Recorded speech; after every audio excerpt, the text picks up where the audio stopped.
Hey guys, today I'm gonna show you how to enable hot corners on Mac. So by hot corners, I mean you can set a certain corner of a screen to function a certain way when you go to that corner.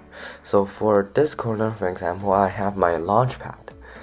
And for another example, this corner of my screen functions as the desktop. So whenever I go to that corner, the desktop will pop up. And to set up hot corners, you'll need to go to System Preferences, Desktop and Screensaver, and you'll see the Screensaver tab. Once you are in the Screensaver tab, locate Hot Corners in the bottom. It will bring up a menu where you can see the four corners of your screen together with four controls for each corner.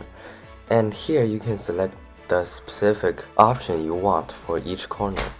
So if you don't want anything to happen for a certain corner, you can go to the bottom of the options and you'll see a little dash.